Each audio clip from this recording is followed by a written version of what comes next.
Good morning my dear student. आज मैं यहाँ पे बहुत ही इंपॉर्टेंट टॉपिक है दैट इज न्यूमेरिकल एनालिसिस।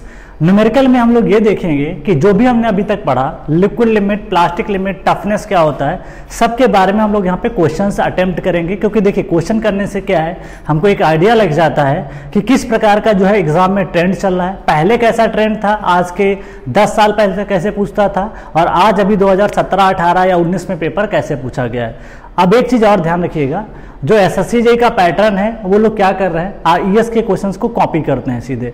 तो अगर आप आईईएस के क्वेश्चंस करोगे तो आपको बहुत ज्यादा वहां पे आसानी लगेगी क्वेश्चन को करने में। तो let us start as the first question. First of all ये जान लेते हैं कि ये कहाँ पूछा गया है। ये आईईएस में 1995 एंड 2001 में पूछा गया है। ठीक है, 2001 और 1995 में ये क्वेश्चन रिपीट हुआ है। ठीक है, इसके बारे में थोड़ा सा हम लोग इसको सॉल्व करते हैं। क्या बोला है, the liquid limit and plastic limit of a soil sample are 65% and 29% respectively. The percentage of the soil fraction with the grain size finer than 0.002 mm। मतलब यहाँ पे ये बोला है कि पार्टिकल इससे छोटा है, मतलब 0.02 जो ये वैल्यू दी है, इसका मतलब समझो 0.00 इतना है, तो मैं इसको क्या लिख सकता हूँ, देखिए 2 × 10⁻³ mm लिख सकता हूँ। और 1 mm बराबर कितना होता है, 1 mm होता है 10⁻³ मीटर होता है। तो इसको मैं लिख सकता हूँ 2 × 10⁻6, या इसको मैं 2 माइक्रोन लिख सकता हूँ। क्लियर, 0.002 mm को मैं 2 माइक्रोन भी लिख सकता हूँ। अगर कोई पार्टिकल 2 माइक्रोन से छोटा होता है तो उसको आप क्या बोलते हो, क्ले पार्टिकल, क्ले का फ्रैक्शन बोलते हैं। अब फ्रेंड्स इस क्वेश्चन को सॉल्व करने के लिए सबसे पहले आप ये चीज ध्यान दीजिए यहाँ पे कि क्या क्या गिवन है, क्या क्या नहीं दिया है। सबसे पहले जान लेते हैं कि सबसे पहले उसने लिक्विड लिमिट, इसका मतलब WL की जो वैल्यू है उसने 65% हमको क्वेश्चन में मेंशन किया है। एंड द प्लास्टिक लिमिट मतलब WP जो है उसने बता दिया है, WP की जो वैल्यू है वो आपके पास 29% है। और आपसे उसने पूछा है कि एक्टिविटी रेशियो क्या होता है, एक्टिविटी कैसे निकालोगे, उसका मतलब क्या होता है। पहले तो यही जान लेते हैं कि एक्टिविटी का मतलब क्या होता है। एक्टिविटी ये बताता है कि उसमें कितना क्ले मिनरल प्रेजेंट है, कितना उसमें स्वेलिंग हो सकता है, कितना उसमें श्रिंकेज हो सकता है। तो सबसे पहले एक्टिविटी को देखिए तो एक्टिविटी का फार्मूला होता है IP अपॉन क्ले फ्रैक्शन। क्या होता है, क्ले फ्रैक्शन। ठीक है, अगर क्ले फ्रैक्शन होता है तो हम लोग इसको सॉल्व करेंगे। यहाँ पे थोड़ा सा मैं रफ कर रहा हूँ चीज़ों को ताकि क्वेश्चन को मैं सॉल्व कर सकूँ। यहाँ पे अच्छे से स्पेस नहीं है थोड़ा सा। तो अगर आप देखोगे IP की जो वैल्यू आएगी, IP इक्वल टू, अगर आप देखोगे WL माइनस WP लिखोगे, और WL की वैल्यू है आपके पास 65 माइनस 29 करोगे तो यहाँ से आप देख पाओगे कि जो आंसर आएगा 15, 5 में से 9 गया दैट इज 4, एंड 6 यहाँ पे बचता है आपका दैट इज 5 में से 2 गया दैट इज 3, 34 आंसर आएगा। और आपको निकालना है एक्टिविटी। एक्टिविटी क्या होता है, IP अपॉन क्ले फ्रैक्शन। अगर आप लिखोगे तो IP की वैल्यू अगर आप देखोगे 34 है, और क्ले फ्रैक्शन अगर आप देखोगे तो 2 माइक्रोन से छोटा पार्टिकल क्या कहलाता है, क्ले कहलाता है। तो आप यहाँ पे पुट करोगे दैट इज 24। ठीक, अब इस तरीके से अगर आप देख पाओगे यहाँ पे जो वैल्यू निकल के आती है, अगर आप एडअप करोगे, ठीक है, 15 में से या सॉरी यहाँ पे 6 आएगा दैट इज 34 नहीं 36 बचता है, तो 36। अब 12 से कट करोगे, 12 3 और 12 2 दैट इज 1.5। तो अगर आप देखोगे तो यहाँ पे that is C is the correct answer. तो एक्टिविटी का ये क्वेश्चन आईईएस में आया था, तो इस चीज को आपको ध्यान देना। एग्जाम में क्या चेंज कर सकता है इसके अलावा, जहां पे आपको क्ले फ्रैक्शन दिया गया है वहां पे हो सकता है वो सिल्ट फ्रैक्शन दे देता, हो सकता है कि आपको सिल्ट फ्रैक्शन आपको 76% दे देता सिल्ट फ्रैक्शन।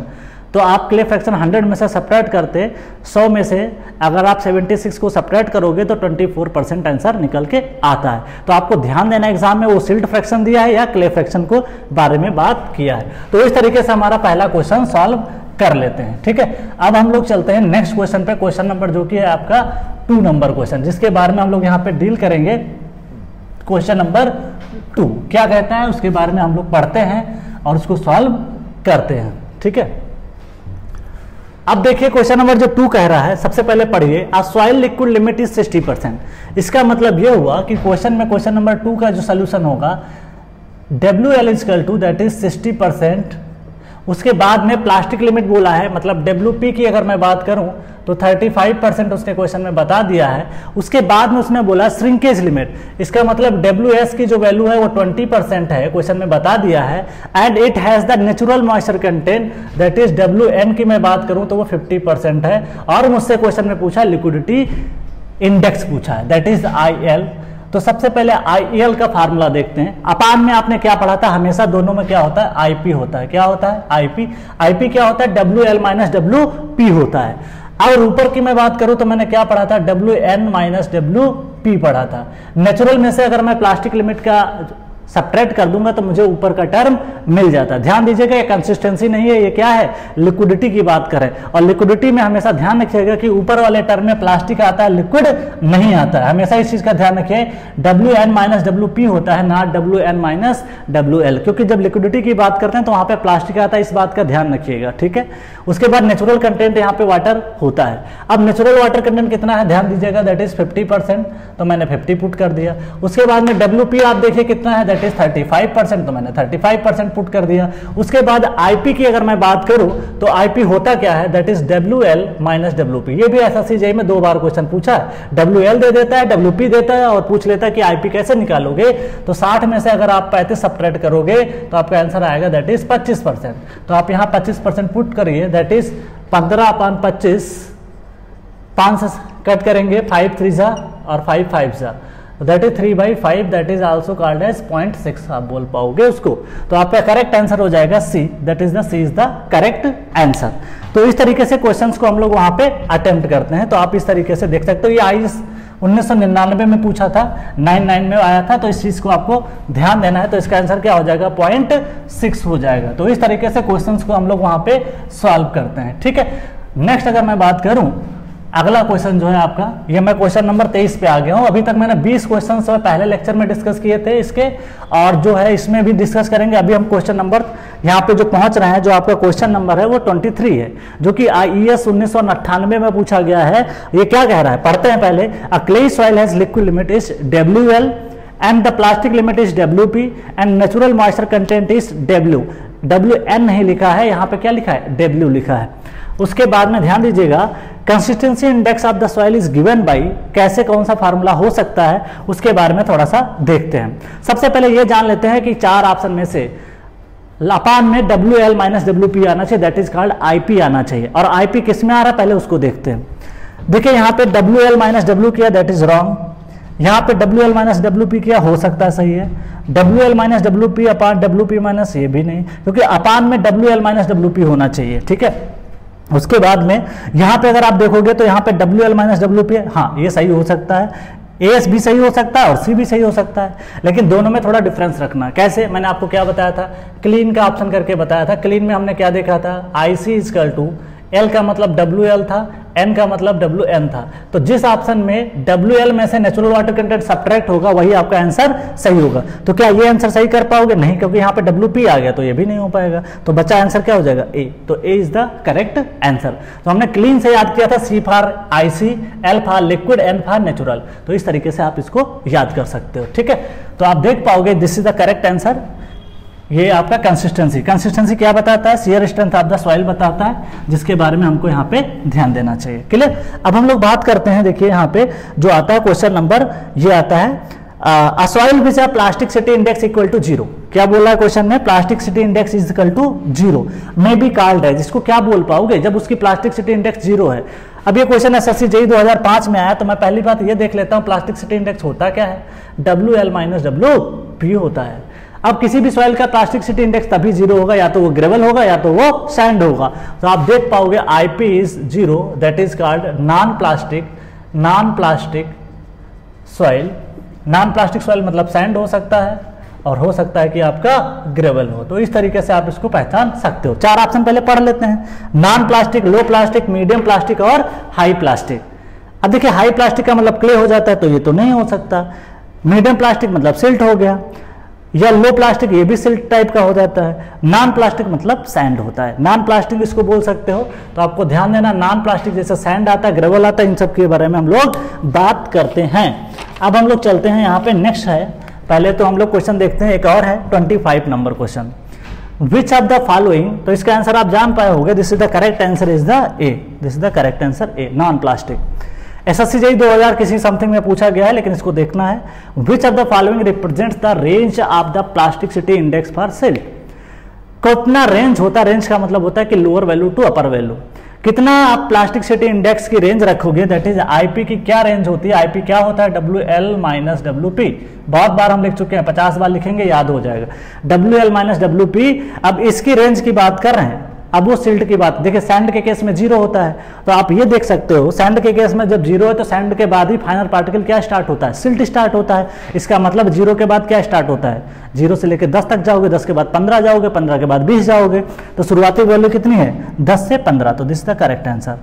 क्लियर, बहुत अच्छे से समझ में आया होगा, क्यों, सैंड का 0 होता है, सैंड के बाद ही सिल्ट आता है, तो स्टार्टिंग कहां से होगी, सिल्ट से होगी, और स्टार्टिंग यहाँ कहां से कर सकते हो, 10 से 15। मतलब यहाँ पे अगर आप देखोगे कि अगर कोई सिल्ट है तो उसके 10 से 15 रहते हैं, अगर इसी सिल्ट में अगर मैं सैंड मिला दूं थोड़ी बहुत, तो आप देख पाओगे कि इसका प्लास्टिसिटी इंडेक्स कम हो जाएगा। कम कितना हो जाएगा, जो 10 से 15 है वो हो सकता है आपका 5 से 10 के बीच में आ जाए, तो डिपेंड करता है, अगर प्योर सिल्ट है तो उस हिसाब से 10 से 15 रहेगा, और सैंड प्लस सिल्ट का मिक्सचर रहेगा तो वो वैल्यू 5 से 10 के बीच लाई करती है। तो इस तरीके से 5 क्वेश्चन हमने 25 क्वेश्चन डिस्कस किए। अब हम लोग चलेंगे, कुछ और न्यूमेरिकल हैं जिनके बारे में हमको यहाँ पे डिस्कस करना है, अच्छे से करना है, वो भी IAS में पूछे गए क्वेश्चंस हैं जिनके बारे में हमको अभी यहाँ पे डील करना है। तो सबसे पहले आप देख सकते हो कि जो भी टॉपिक हम लोग पढ़ते जा रहे हैं उनके क्वेश्चन भी करते जा रहे हैं, तो फिर आपको दिक्कत नहीं आएगी। ठीक है, क्वेश्चन करना बहुत जरूरी है, क्योंकि बिना क्वेश्चन जो भी पढ़ना है सॉलिड पढ़ना है, ऐसा नहीं है कि कोई चैप्टर ऐसा भी समझ में ना आए, कोशिश करना जो पढ़े उसके साथ साथ क्वेश्चन भी करते जाएं। ठीक है, तो कि हमको चीजें और भी ज्यादा क्लियर हो जानी चाहिए। ठीक है, तो इस तरीके से हम लोग यहाँ पे चीजों को कवर करेंगे।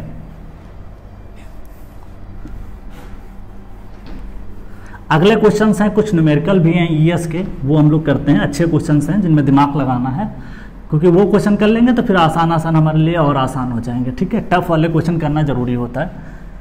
एक बार कर लेते हैं क्वेश्चंस को, फिर हमारे लिए थोड़ा चीजें आसान हो जाएंगी। ठीक है,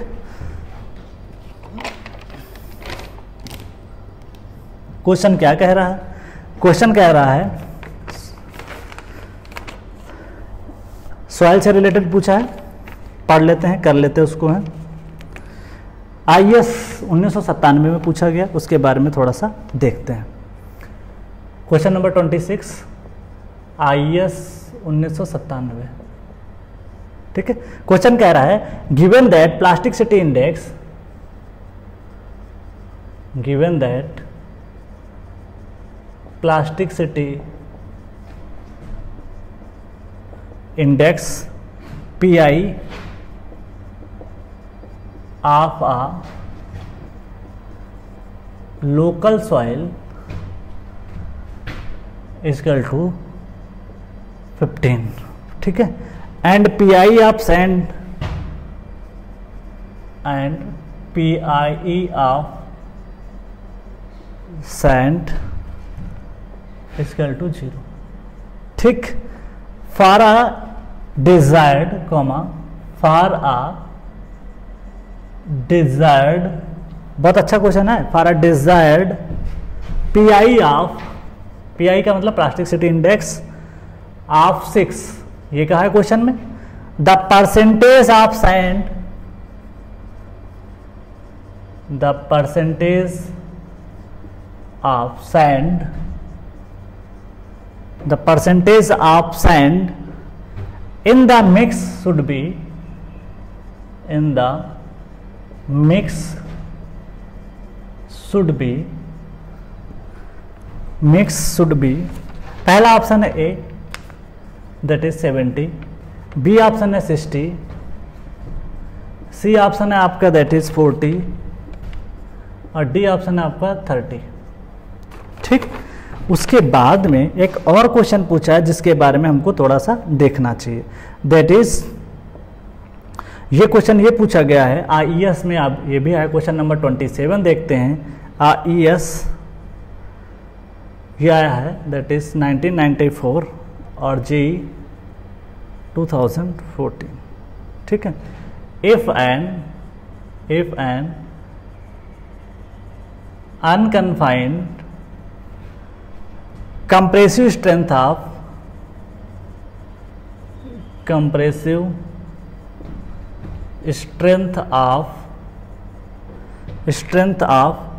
4 kg पर सेंटीमीटर स्क्वायर, ये क्वेश्चन में बोल दिया है 4 kg पर centimetre square in the natural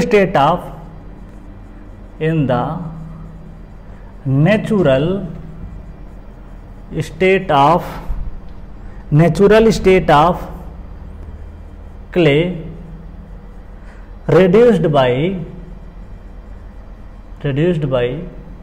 4 times in remolded state,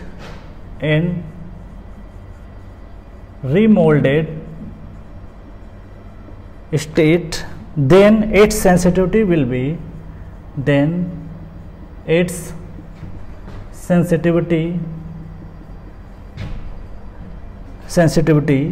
will be पहला ऑप्शन बोल रखा है 1, बी ऑप्शन हमारे सामने है दैट इज 2, सी ऑप्शन है 4, डी ऑप्शन है दैट इज 8। ठीक है, इस तरीके से उसने बता दिया चीज़ों के बारे में। क्लियर। अब हम लोग एक और क्वेश्चन लिखते हैं जिसके साथ में पहले इनको सॉल्व कर लेते हैं, फिर आगे बढ़ते हैं। ठीक है, आराम से करते हैं। पहले देखो क्वेश्चन में क्या बोला है उसको समझते हैं। ये IAS 1997 में क्वेश्चन पूछा गया।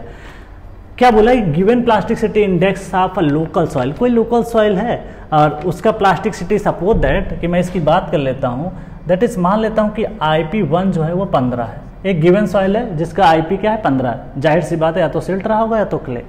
और प्लास्टिसिटी इंडेक्स सपोज दैट मैं सैंड को मानता हूँ दैट इज 0, क्योंकि सैंड का प्लास्टिसिटी इंडेक्स क्या होता है 0 होता है।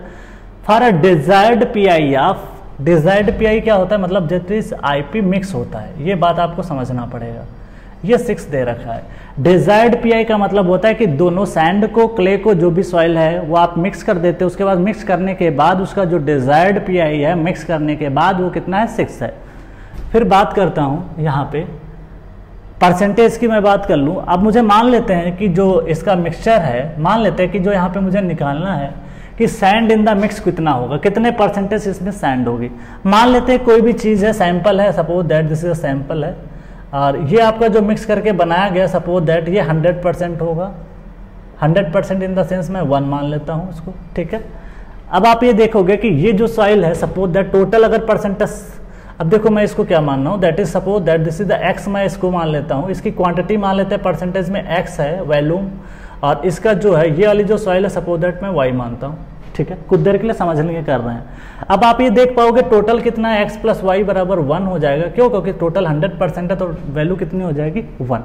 मुझे चाहिए क्या, y की वैल्यू चाहिए, y मुझे निकालना है। तो आप देख पाओगे y = मैं लिख सकता हूँ 1 - x भी लिख सकता हूँ।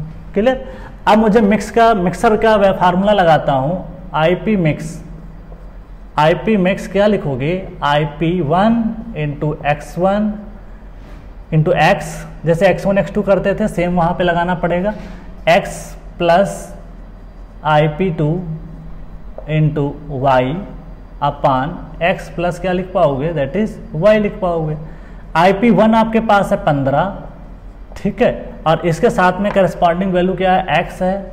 दूसरे सॉइल का 0 है तो मैं 0 लिखूंगा, 0 × y कर दोगे और अपान में x + y की वैल्यू 1 लिखोगे और ये 6 के बराबर लिखोगे।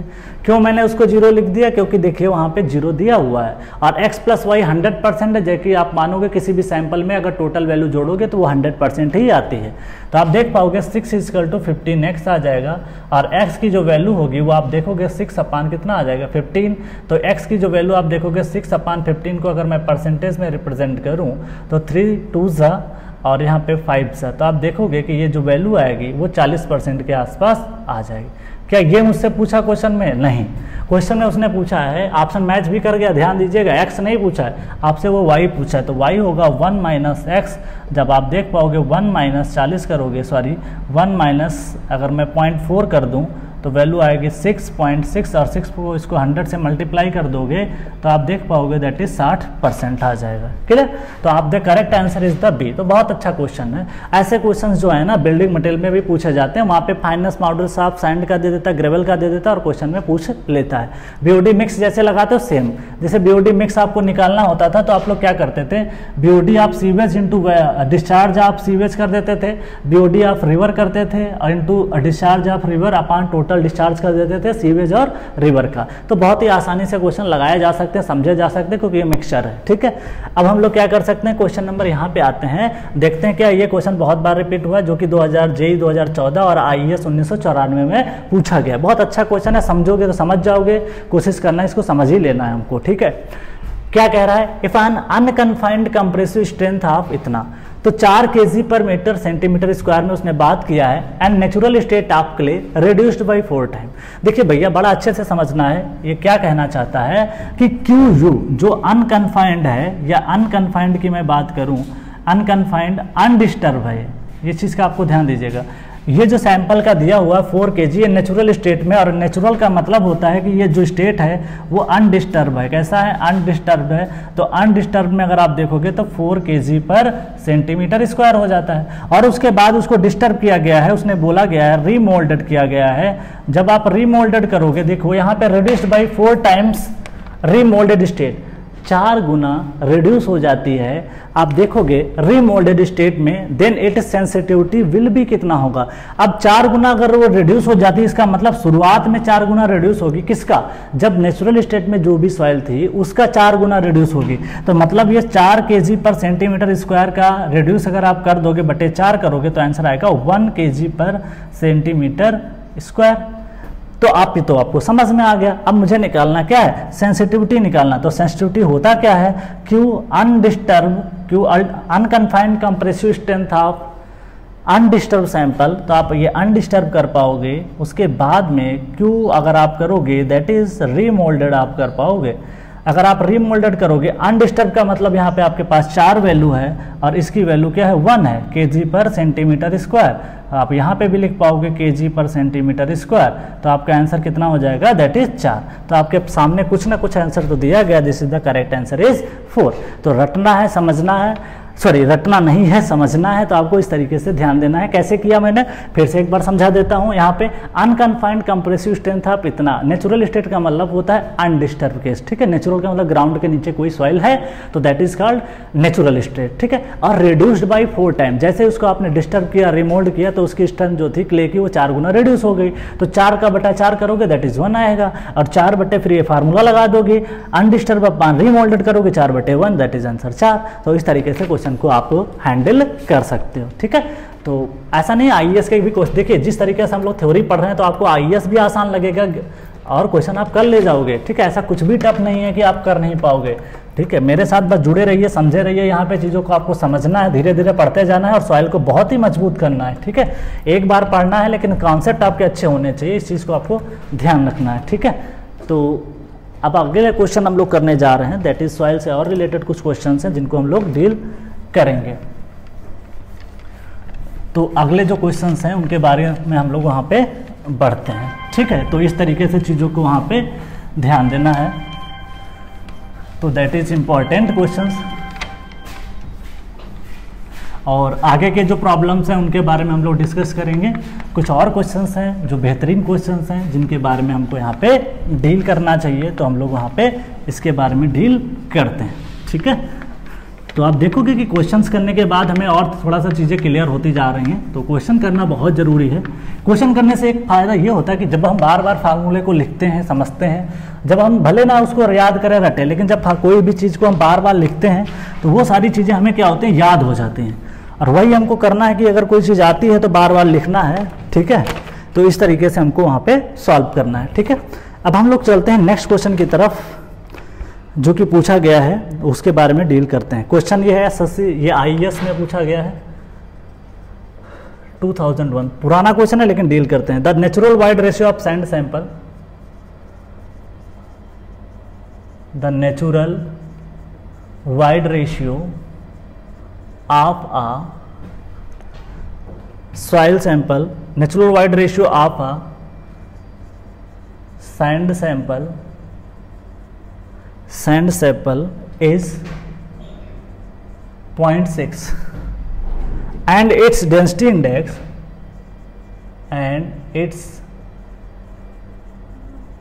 density index is 0.6। ठीक है, क्वेश्चन में बता दिया है, clear.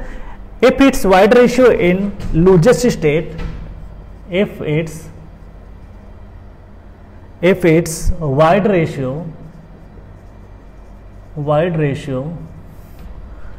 in the lugest state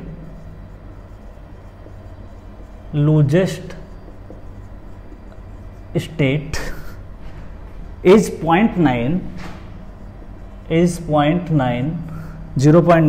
then the wide ratio in the densest state, then the wide ratio in the densest state will be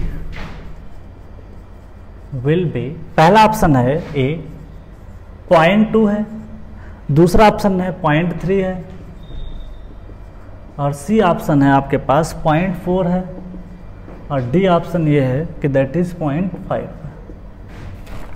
ठीक, अगला क्वेश्चन है the consistency is applied.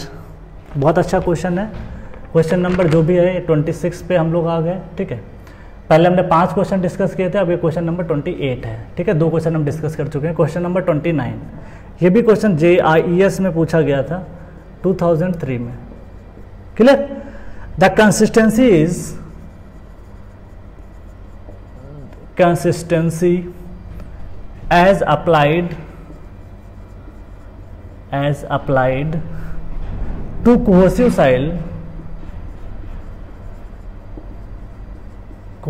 soil is an indicator of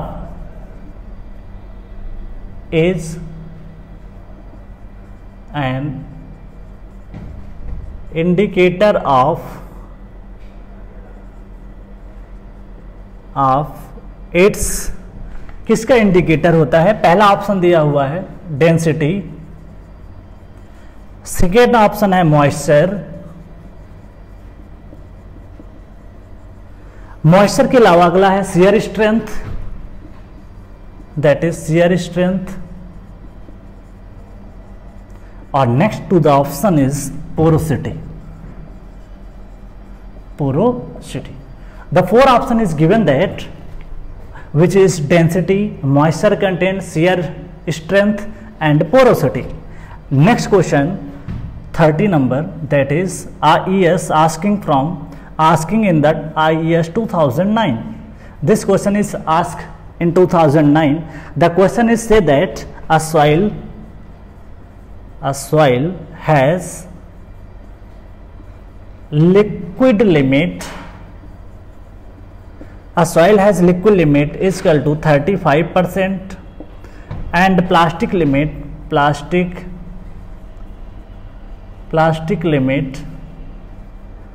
20%, shrinkage limit अगर आप देखोगे that is 10% and natural moisture content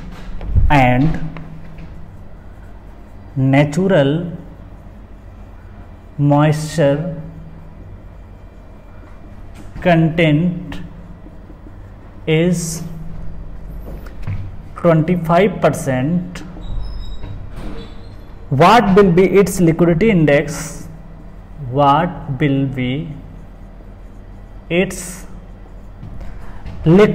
index? Asking about liquidity index and plasticity index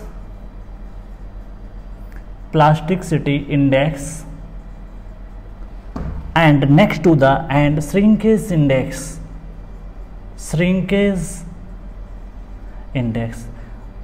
In the one question there may be 3 objective question, because we will asking about liquidity index, plasticity index and shrinkage index and also अगर आप चाहते हो कि इसमें और कुछ पता करना है तो आप चाहो तो इसमें एक चीज़ और बता सकते हो। क्या?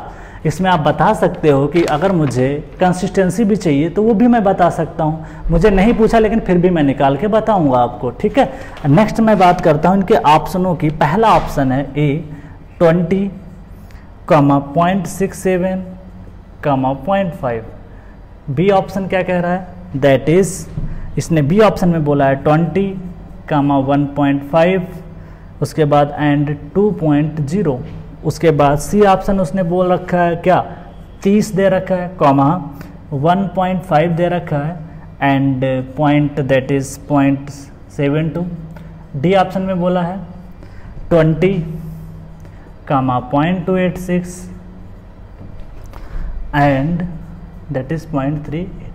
अब इन क्वेश्चंस को हम लोग थोड़ा सा सॉल्व करते हैं, ठीक है। पहला क्वेश्चन हम लोग चलते हैं। बहुत अच्छे क्वेश्चंस हैं जिनको डील करना है, ठीक है। अच्छे क्वेश्चंस का मतलब ये है कि अगर ये हम समझ लेते हैं तो फिर छोटे छोटे क्वेश्चन तो बहुत ही आसानी से लग जाएंगे। कैसे?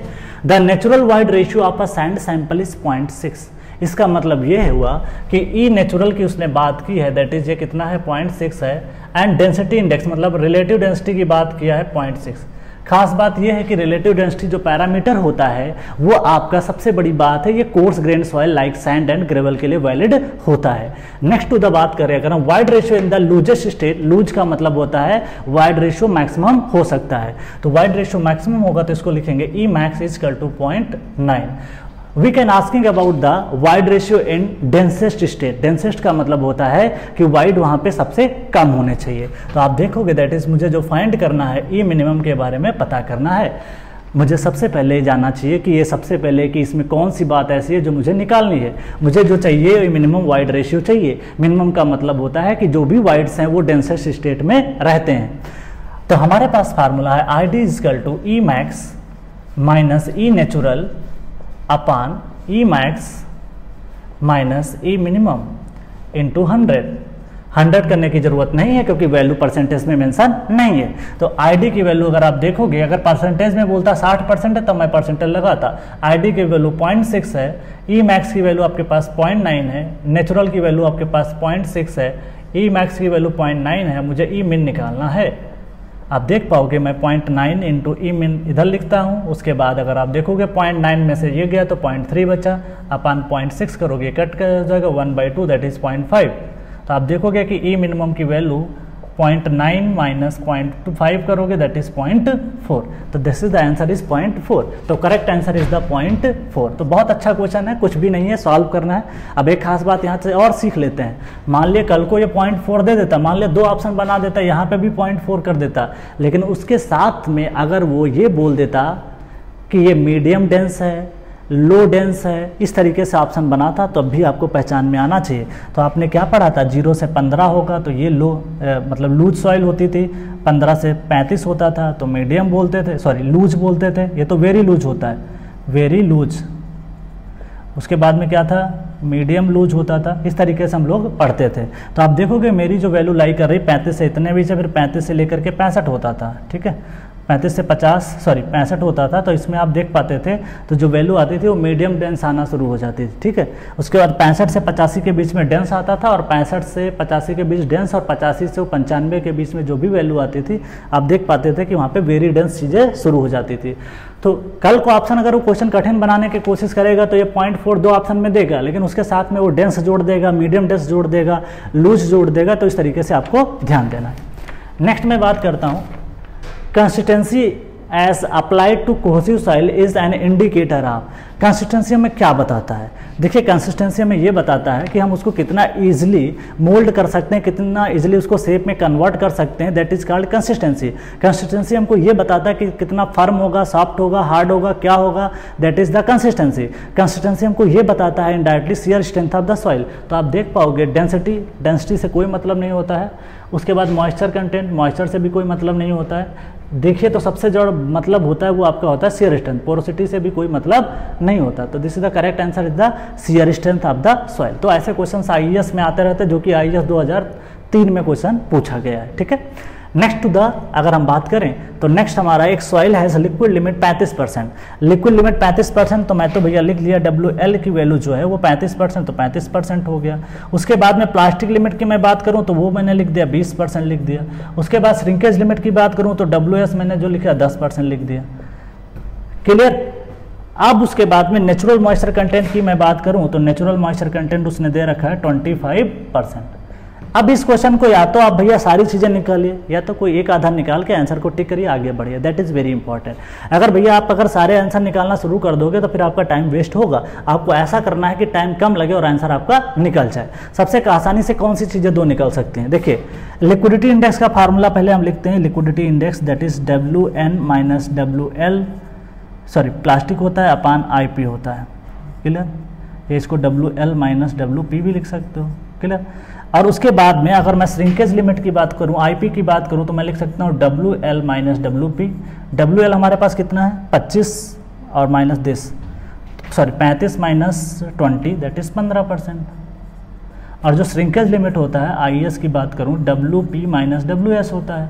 श्रिंकेज लिमिट में P कितना दे रखा है 20%, WS कितना दे रखा है 10%, तो 10% आंसर हो जाता है। क्लियर।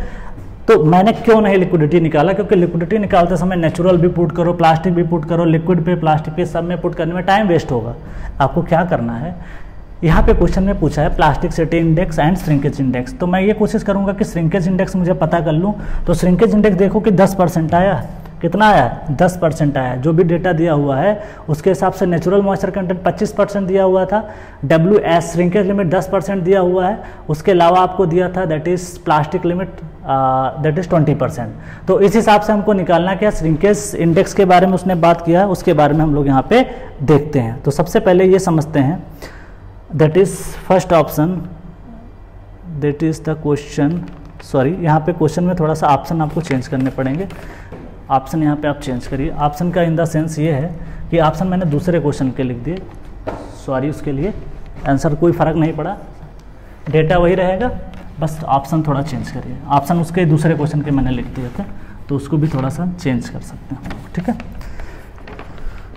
पहला ऑप्शन ये दिया था दैट इज़ 0.67, 15 एंड 25।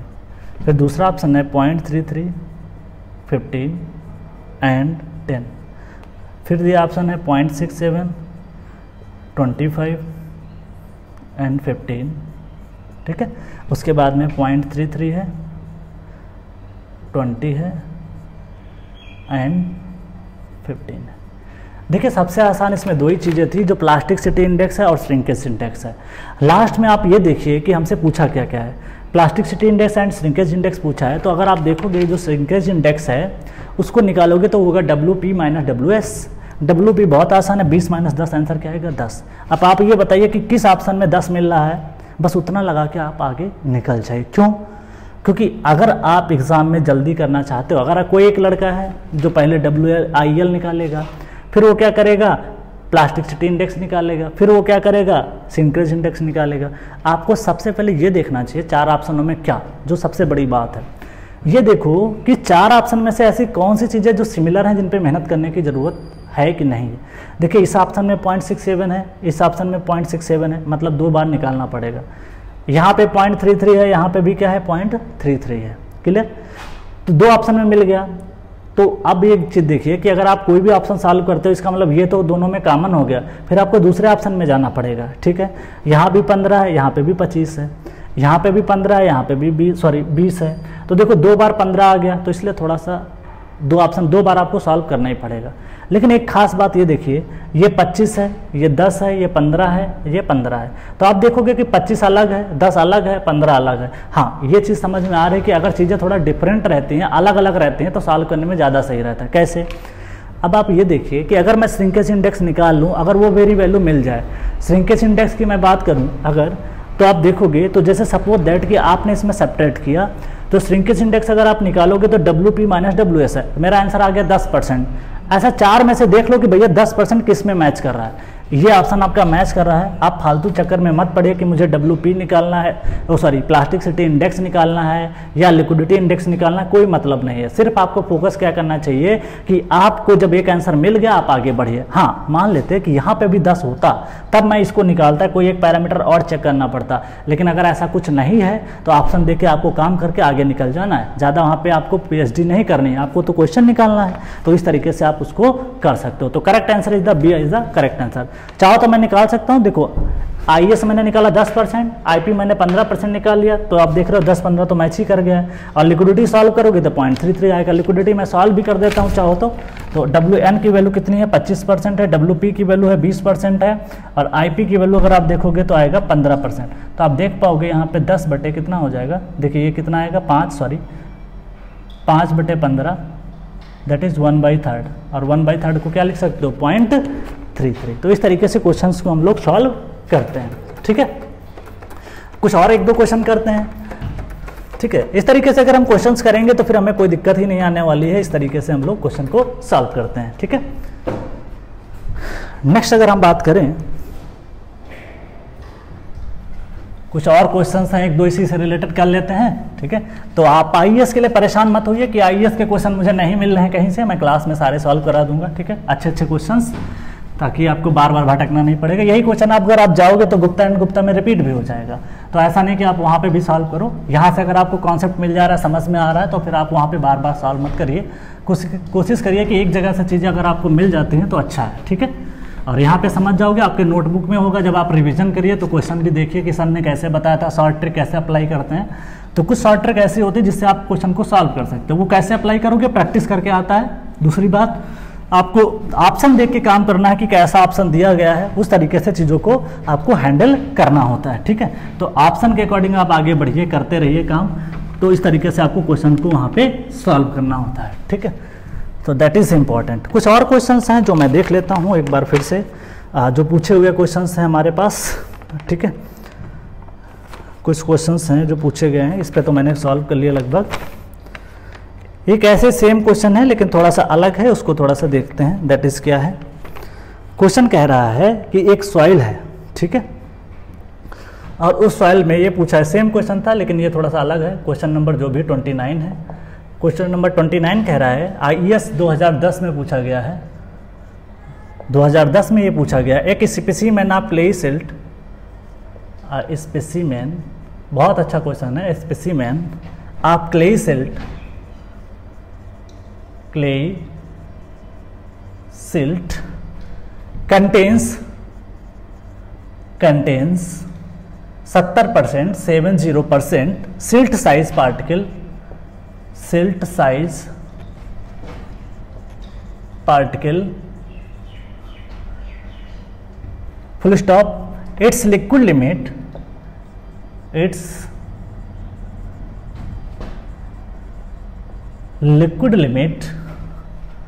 40%। ठीक है, क्वेश्चन अच्छे से पढ़ना है। लिक्विड लिमिट कितना है, 40% है, and plastic limit 20%, and plastic limit बराबर 40%। ठीक है, सॉरी, प्लास्टिक लिमिट 20% है, बराबर नहीं है, तो ये चीज़ को थोड़ा ध्यान देना है। 20% है। In liquid limit test at moisture content of 30%, in liquid limit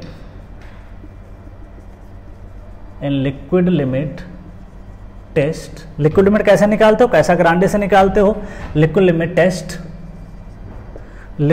test comma at moisture content of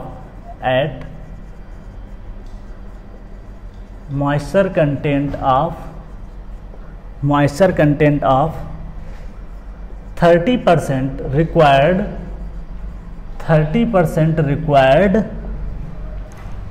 number of blows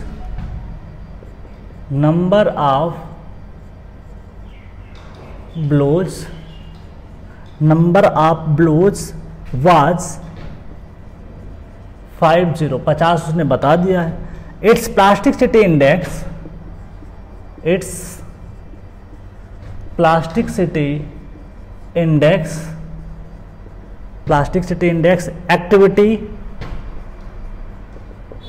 activity and consistency index and consistency index will be that is पहला option दिया है A 20, 0.67 and 0.5, B option कह रहा है 20, 1.5 and 2, C option कह रहा है 30, 1.5 and 0.72, D option कह रहा है 20, 0.286 एंड 0.3। ठीक है, पिछली बार मैं क्वेश्चन जब लिख रहा था तो इनके ऑप्शन मैंने वहाँ पे लिख दिए थे। ठीक है, तो इस तरीके से आपको ध्यान देना, कुछ भी नहीं है, क्वेश्चन को समझना है। उसके बाद में क्वेश्चन और पूछा गया है जो कि क्वेश्चन नंबर दैट इज बहुत बार रिपीट हुआ, क्वेश्चन नंबर 30 पे हम लोग आते हैं, 30 नंबर क्वेश्चन पे, जो कि एसएससी जेई में बहुत बार रिपीट हुआ। क्या क्वेश्चन कह रहा है 2004 में आया, फिर 2005 में आया, उसके बाद 2010 में आया, मतलब ये क्वेश्चन 3 बार रिपीट हुआ। That is very important. इसके अलावा कहीं और भी पूछा गया होगा, मुझे पता नहीं, लेकिन मैंने एसएससी जेई के अकॉर्डिंग बताया। The toughness index is defined as the ratio of पहला है plasticity index to consistency index, पहला है plasticity index to consistency, that is consistency index. Next अगर मैं बात करूं that is P plasticity index to flow index. उसके बाद में तीसरा ऑप्शन सी है liquid index to flow index, liquid index to flow index. उसके बाद में बोला है consistency index to liquidity index, consistency index to liquidity index.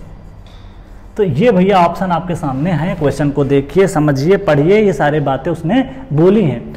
एक स्पेसिमेन हर क्वेश्चन को करते हैं, बहुत इंपॉर्टेंट है, आईएएस में है तो आपके एग्जाम में भी आ सकता है। अब देखिए आपके एग्जाम में हो सकता है इसका कोई एक पार्ट पूछ ले, हमारे में 3 पार्ट हैं, तो ऐसे क्वेश्चन करेंगे तो आपको काफ़ी ज़्यादा सीखने को मिलेगा।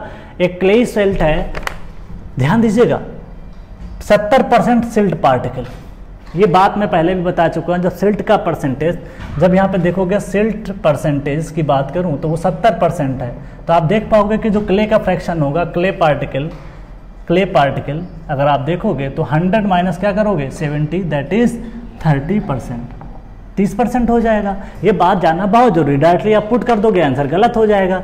उसके बाद लिक्विड लिमिट की अगर मैं बात करूं तो दैट इज 40% है। उसके बाद में क्वेश्चन में बोला है प्लास्टिक लिमिट WP की मैं बात करूं तो 20% है। उसके बाद में लिक्विड लिमिट टेस्ट करते समय मॉइस्चर कंटेंट आप 30% required to number of blows is 50। इसका मतलब यह है कि ये मॉइस्चर, नेचुरल मॉइस्चर कंटेंट उसने क्वेश्चन में बता दिया 30%। क्लियर। अब आप ये देखिए कि यहाँ पे आपको क्या क्या निकालना है, प्लास्टिसिटी इंडेक्स चाहिए। तो देखिए भैया प्लास्टिसिटी इंडेक्स में क्या बात यह है कि कैसे निकालोगे, सारे ऑप्शन में प्लास्टिसिटी इंडेक्स बहुत आसान है, बहुत आसानी से निकाल सकते हो। IP equal to WL minus WP, WL की वैल्यू 40 है, माइनस WP 20 करोगे तो आंसर आएगा 20%। इसका मतलब ये हुआ कि आपका जो ऑप्शन है ये नहीं हो सकता क्योंकि 20% इसमें ऑप्शन नहीं है। ठीक, अब मुझसे वो क्वेश्चन में बोला है कि एक्टिविटी बताना है और कंसिस्टेंसी इंडेक्स बताना है। अब देखिए भाई, हम कंसिस्टेंसी इंडेक्स निकालने के लिए हमें ज़्यादा मेहनत करनी पड़ेगी क्योंकि कंसिस्टेंसी का जो फार्मूला होता था, मैं क्लीन से याद किया हूँ, WL माइनस WN किया था अपान IP करते थे। क्लियर। अब देखिए इसमें क्या है कि IP रखना पड़ेगा, WL रखना पड़ेगा, WN भी रखना पड़ेगा, लेकिन उसके पहले मैं एक्टिविटी निकाल लेता हूँ। एक्टिविटी का फार्मूला क्या होता था, IP अपान क्ले फ्रैक्शन होता था। क्या होता था, क्ले फ्रैक्शन होता था। आईपी अपान क्ले फ्रैक्शन होता था। तो आईपी की वैल्यू आपके पास क्या है, आईपी की वैल्यू 20 है और आप क्ले फ्रैक्शन देखोगे तो आपके पास 30% है। तो आंसर आ जाएगा 2/3 या इसको बोल पाओगे 0.66 या 0.67। तो आपके पास ऑप्शन में कहीं ना कहीं तो 0.67 होगा। अब जहाँ भी है वहाँ लगा दीजिए, बाकी कहीं पे 0.67 नहीं मिल रहा है। 0.67 यहाँ मिल रहा नहीं मिल रहा, यहाँ मिल रहा नहीं मिल रहा, यहाँ पे नहीं, यहाँ पे मिल रहा है। बस चुपचाप आंसर लगाइए, कंसिस्टेंसी इंडेक्स निकालने की कोई ज़रूरत नहीं है क्योंकि आपका आंसर मैच कर गया तो आपको आगे बढ़ जाना चाहिए। ठीक, दूसरी बात, अगर गलती से भी अगर आप 70% रखते तो आंसर कैसे चेंज होता, देखिए 20 अपान अगर मैं 70 कर दूं तो चेंज हो जाएगा 0.2/7 और इसको डिवाइड करोगे तो क्या आएगा 0.2, लगभग 0.2 के आसपास आएगा। दैट इज जो आपका ये इससे आंसर से मैच कर जाता। ठीक है, 0.286। तो इस तरीके से आपको ध्यान देना है कि आंसर मैच कराने के लिए एग्जामिनर ऐसा ऑप्शन बनाएगा जिससे कि आपका आंसर मैच कर जाएगा और आंसर मैच करने के बाद आप बहुत खुश हो जाओगे, लेकिन बाद में रोओगे क्योंकि जब बाद में आंसर की चेक करोगे तो आंसर गलत हो जाएगा। तो आपको खुश नहीं होना, कॉन्फिडेंस के साथ आपको पढ़ना है, कॉन्सेप्ट के साथ पढ़ना है। तो आपको ध्यान देना है कि यहाँ पे कॉन्सेप्ट था क्या, सिल्ट पार्टिकल दे रखा था। नेक्स्ट मैं बात करता हूँ दैट इज टफनेस इंडेक्स। ये एसएससी जेईई 2004, 5 और 10 में पूछा गया है। ये क्या कह रहा है, the toughness index is defined as the ratio of, toughness index हमने पढ़ा था दैट इज आईटी से रिप्रेजेंट करते थे, that is ratio of IP upon IF. IP होता है plasticity index that is WL minus WP और आईएफ जो होता है फ्लो इंडेक्स होता है दैट इज आप लिखते थे। तो मैं आईपी को क्या लिख सकता हूँ, WL माइनस WP लिखता हूँ और जो आईएफ होता था मैं उसको लिखता था W1 minus W2 divide by log base 10 N2 divide by N1। ठीक है, तो इस तरीके से हो सकता है। 4 ऑप्शन पढ़ते हैं, plasticity index to consistency index that is not correct, plasticity index to flow index that is a correct answer, liquidity बात ही नहीं करते हैं, उसके बाद में कंसिस्टेंसी की बात ही नहीं करते हैं। तो आपको बस अपने जो भी है ऑप्शन पे निशाना रखना चाहिए, जो करेक्ट आंसर है वो हम लोग कर लेते हैं। अब कुछ और 1-2 क्वेश्चंस करते हैं जिनके बारे में हमको यहाँ पे डील करना चाहिए, उनके बारे में देखते हैं। ठीक है, तो आप आईएएस के क्वेश्चन कर रहे हो, ठीक है, किसी भी चीज़ को हल्के में नहीं ले सकते क्योंकि अच्छे क्वेश्चन हैं तो उनको डील करना जरूरी है। जब आप ये क्वेश्चन पढ़ लोगे, समझ जाओगे, तो फिर छोटे छोटे क्वेश्चन सब ऐसे ही हो जाएंगे। ठीक है, जो भी पूछे जाते हैं उनको आप बहुत आसानी से क्वेश्चन को एग्जाम में कर सकते हो। ये बड़े क्वेश्चन है, अच्छे क्वेश्चन हैं। उसके बाद आप देखोगे कि जो छोटे छोटे जेईई में क्वेश्चंस आते हैं वो सब ऐसे ही हो जाएंगे कि ये क्या होता है, WL माइनस WP सब कर ले जाओगे। ठीक है, इस तरीके से हमको सॉइल को डील करना है। तो आप क्वेश्चंस को लगाते जाइए, कोशिश करिए। उसके अलावा भी आप प्रैक्टिस करिए, ऐसा मैंने नहीं कहा कि आप इतना ही करिए क्वेश्चन, इसके अलावा आपको जहाँ से भी क्वेश्चंस मिलते हैं आप वहाँ से कोशिश करिए कि प्रैक्टिस कर सकते हो। ठीक है, तो आप इस तरीके से हार्ड वर्क करते जाइए, मेहनत करते रहिए। कुछ क्वेश्चंस हैं और उनके बारे में हमको यहाँ पे डील करते हैं। ठीक है,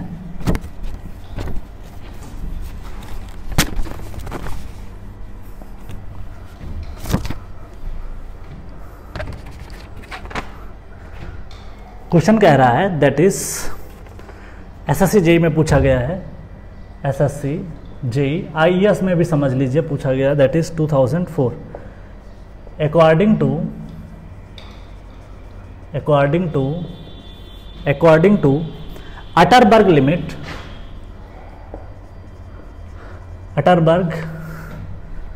the soil is said to be medium plasticity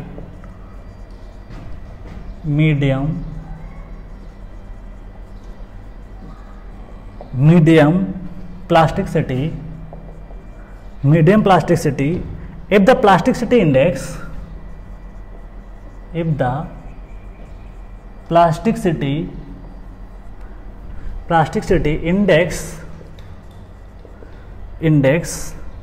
lies between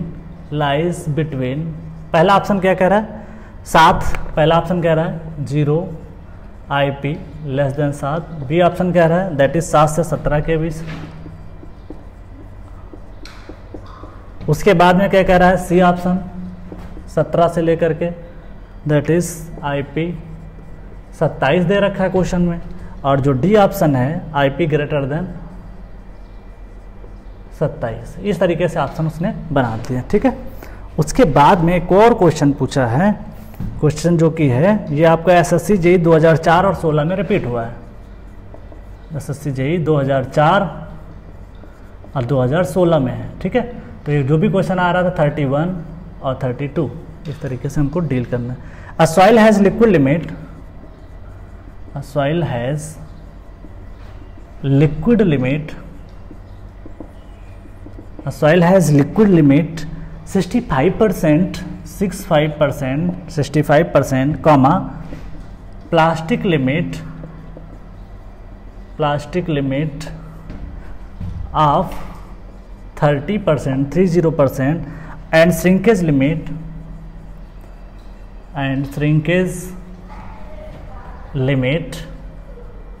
जो श्रिंकेज लिमिट है वो हमारे पास of 25%, and it has natural moisture content, and it has natural moisture content। जैसे हमने अभी पिछले क्वेश्चन में लिक्विडिटी इंडेक्स के बारे में जब डिस्कस कर रहे थे एक्टिविटी के बारे में, तो आप देखा था वहाँ पे मैंने कंसिस्टेंसी को नहीं बताया। आप उसको सॉल्व करोगे तो आंसर मैच कर जाएगा और कंसिस्टेंसी का फार्मूला आपको पता है, ठीक है।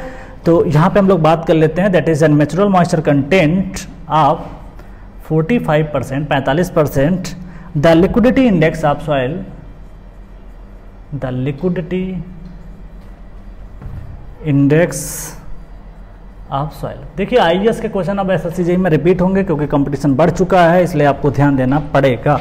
That is A 1.5, B option कह रहा है दैट इज 1.25 है, और सी ऑप्शन आपको बोला है 0.6, और जो डी ऑप्शन है दैट इज ये बोला है नन ऑफ दीज। भैया कई बार क्या होता है नन ऑफ दीज भी देते हैं लोग हैं, ठीक है, तो उसके लिए घबराना नहीं है।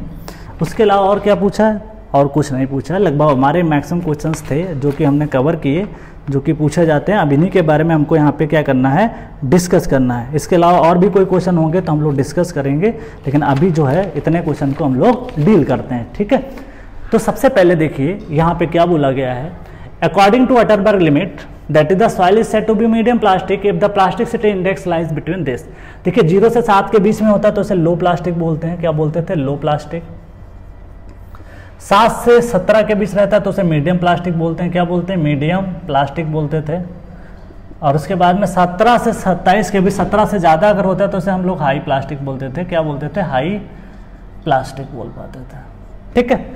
अगर हम बात करें यहाँ पे तो मेरा क्वेश्चन में क्या पूछा है? Medium plasticity. तो correct answer is the B is the correct answer. Clear. अब नेक्स्ट बात करते हैं 32 नंबर क्वेश्चन, जो कि एसएससी जेईई 2004 और 16 में रिपीट हुआ। ए सॉइल हैज लिक्विड लिमिट 65%। तो मैं राइट डाउन करूंगा लिक्विड लिमिट को, दैट इज 65%। उसके बाद में प्लास्टिसिटी लिमिट को जो WP है उसको मैं लिखूंगा दैट इज 30%। उसके अलावा श्रिंकेज लिमिट है दैट इज WS जो कि है आपकी 25%। और उसके अलावा अगर आप देखोगे मुझसे क्वेश्चन में नेचुरल मॉइस्चर कंटेंट बता रखा है, जो कि मैं N लिखूंगा दैट इज 45%, ठीक है। अब आप देख पाओगे एग्जाम में WS का कोई काम नहीं, क्योंकि लिक्विडिटी में उसका कोई काम नहीं होता है। लिक्विडिटी का फार्मूला होता था IL equal to that is WN minus WP that is IP। WN की आपकी बात करोगे 45% है, उसके बाद में WP की वैल्यू 30% है, और IP अगर आप देखोगे दोनों का डिफरेंस होता है। IP क्या होता है? WL माइनस WP होता है, ठीक है। WL की वैल्यू है 65 में से WP 30 जाएगा तो आएगा 35%। तो मैं 35 को यहाँ पे लिखूंगा, तो मैंने 35 को यहाँ पे लिख दिया। अब 45 ये जाएगा 15 बटे क्या हो जाएगा 35। तो आप इसको जब सॉल्व करोगे 5 से 5 3 और ये 7, तो आप देखोगे लगभग आंसर आएगा 0.428 के आसपास। तो क्या ऐसा कोई आंसर है जो मैच कर पा रहा है? नहीं कर पा रहा है। दूसरी बात, एक बात और बता दें कि जो भी वैल्यू होती है जिनका समेशन होता है, अगर आप देखोगे कोई भी सॉइल है IC प्लस IL का जो समेशन होता है वो 1 के बराबर होता है। एक खास बात और आपके लिए, ठीक है, जिसको आप निकाल सकते थे बहुत जल्दी एग्जाम में। मान लिया कल को ये ऑप्शन 0.6 ना दे करके कुछ और देता, मान लिया 1.6 देता, तो आपका भी आंसर वो होता जो 1 से कम होता। लिक्विडिटी इंडेक्स 1 से ज़्यादा नहीं हो सकता, प्लास्टिसिटी इंडेक्स 1 से ज़्यादा नहीं हो सकता, क्योंकि इनकी जो रेंज होती है कंसिस्टेंसी इंडेक्स और प्लास्टिसिटी इंडेक्स जो होता है, यहाँ पे मैं बात कर रहा हूँ कंसिस्टेंसी इंडेक्स के बारे में और लिक्विडिटी इंडेक्स के बारे में। इनकी जो रेंज होती है ये 0 से 1 के बीच ही लाई करता है। ठीक, दूसरी बात क्या ये बताइए भैया 1.5 आंसर हो सकता था? कभी नहीं हो सकता। 1.25 कभी आंसर नहीं हो सकता, क्योंकि इसकी वैल्यू 1 से ज़्यादा है। 1 से हमेशा आंसर क्या आएगा? कम आएगा। नेक्स्ट मैं बात करता हूँ, हाँ सी और डी आंसर हो सकता था। अगर सी भी आंसर 1.2 या 1.7 कुछ दिया होता तो भी आंसर ना होता। मैं बिना सॉल्व करके आंसर मारता नॉन ऑफ दिस। क्यों? क्योंकि हमें ये पता है कि इसकी वैल्यू कभी भी प्रैक्टिकली इसकी 1 से ज़्यादा नहीं हो सकती। तो आप देखोगे कि आंसर आया 0.428। तो इस तरीके से आप देख पाओगे दैट इज़ द आंसर आपका आएगा कि इसका जो आंसर है 0.428, जो कि इसमें कहीं मैच नहीं करता, तो नन ऑफ द आंसर आपका हो जाएगा। ठीक, अब हम लोग कुछ एक और आधे क्वेश्चन डिस्कस करते हैं जिनके बारे में पढ़ लेते हैं कि क्या होता है। वो भी कई बार पूछ लेता है। मान ले करेक्ट फार्मूला की बात कर लें। ठीक है, फ्लो इंडेक्स का एक क्वेश्चन आ सकता है, वो हम देखते हैं कि क्या हो सकता है फ्लो इंडेक्स पे questions. Which is correct formula for flow index, बहुत इंपॉर्टेंट है, उसके बारे में थोड़ा सा डील करते हैं। ठीक, क्या उसको बोल पाएंगे या लिख पाएंगे, तो उसको थोड़ा सा देख लेते हैं। एक और फार्मूला कि फ्लो इंडेक्स को क्या आप उसको बोल पाओगे, तो उसको भी देख लेते हैं एक बार। एक क्वेश्चन है जो अगर पूछा गया होगा। ठीक है, तो इस तरीके से हमको वहाँ पे डील करना है। ठीक, क्वेश्चन कुछ भी आ सकता है, थ्योरी नोट से है कि जैसे एक्टिविटी की सॉइल के लिए कितना, किसी भी सॉइल के soil is said to be. अगला क्वेश्चन है 33 नंबर क्वेश्चन है, a soil is said to be active soil when activity is greater than देखिए पहला ऑप्शन है ए 1, बी ऑप्शन है 0.75, सी ऑप्शन है आपका दैट इज 0.5 और डी ऑप्शन है आपके पास 1.25। किसी भी सॉइल को अगर आपको एक्टिव बोलना है तो मुझे सबसे पहले ये पता होना चाहिए कि एक्टिविटी होता क्या है। एक्टिविटी कुछ नहीं होता था, एक्टिविटी इक्वल टू होता था आईपी अपॉन क्ले फ्रैक्शन। ठीक है, क्ले फ्रैक्शन। ठीक, ग्राफ हमने पढ़े थे, जैसे ये पढ़ा था, एक ये पढ़ना था। इस तरीके से हमने यहाँ पे 0.75 पढ़ा था, ये जो वैल्यू थी 1.25 थी। तो कोई भी सॉइल होती थी इसको मैं एक्टिव बोल पाता था, इसको मैं बोल पाता था मीडियम एक्टिव है। ठीक, और ये जो होती थी नॉर्मल कंडीशन होती थी, नॉर्मल सॉइल। ठीक है, नॉर्मल सॉइल का मतलब ये होता था कि उसमें जो इसको इनएक्टिव बोलते थे। This is the inactive soil. Inactive soil ये नॉर्मल होती थी, नॉर्मल सॉइल। इसमें कोई एक्टिविटी नहीं। अगर 0.75 से वैल्यू कम होती है, मतलब ए की, तो आप इसको इनएक्टिव सॉइल बोलते थे। 1.25 और 0.75 के बीच वैल्यू लाई करेगी तो उसे नॉर्मल सॉइल बोलोगे। और 1.25 से एक्टिविटी की वैल्यू जब ज़्यादा हो जाती है तो उसे आप क्या बोल पाते हो? That is called active soil. तो आप देख पाओगे this the correct answer is the D. उसके बाद में question number 34, which of the following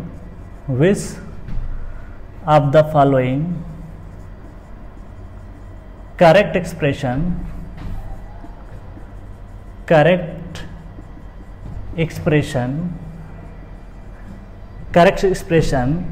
between liquid limit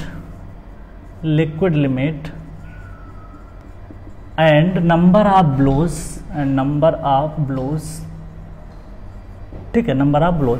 पहला ऑप्शन दिया है दैट इज फ्लो इंडेक्स का जो भी फार्मूला है that is W1 minus W2 divide by log N1 divide by N2।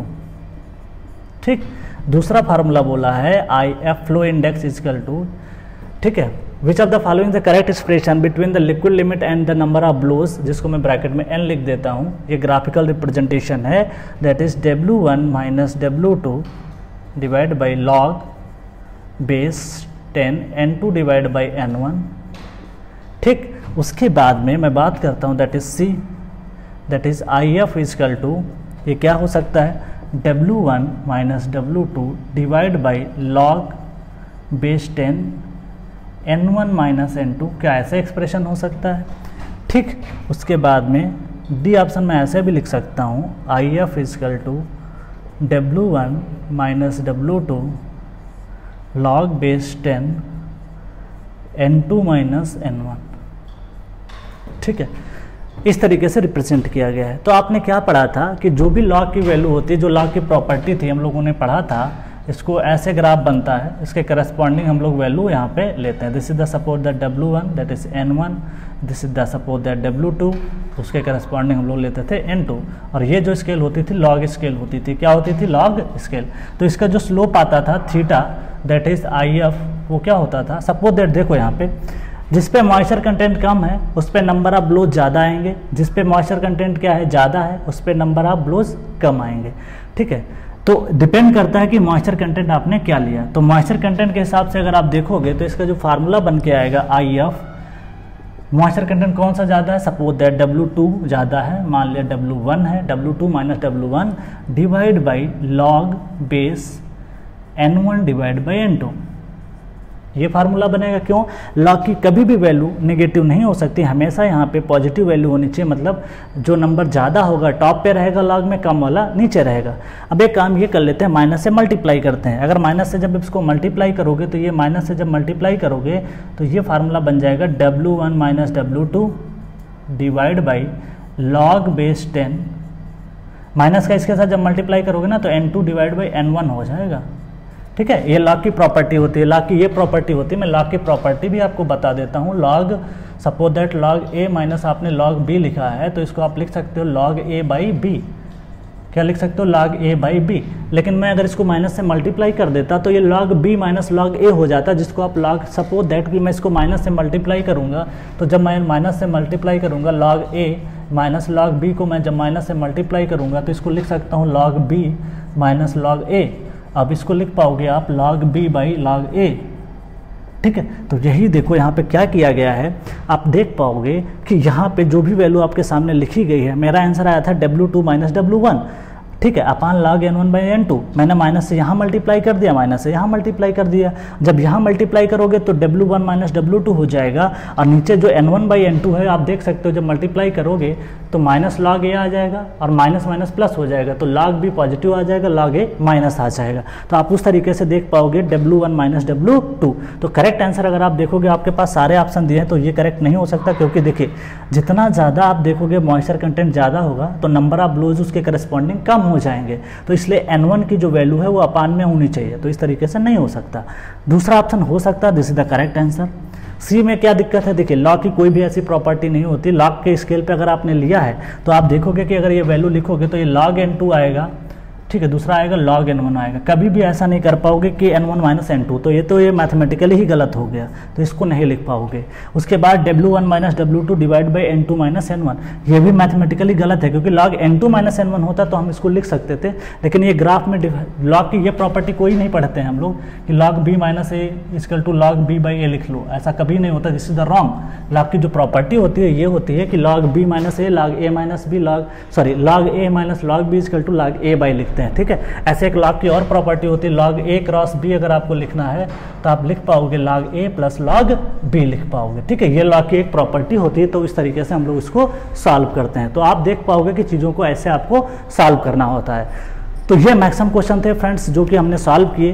तो आज के लिए फ्रेंड्स इतना ही। Thank you all of you and happy learning, ठीक है।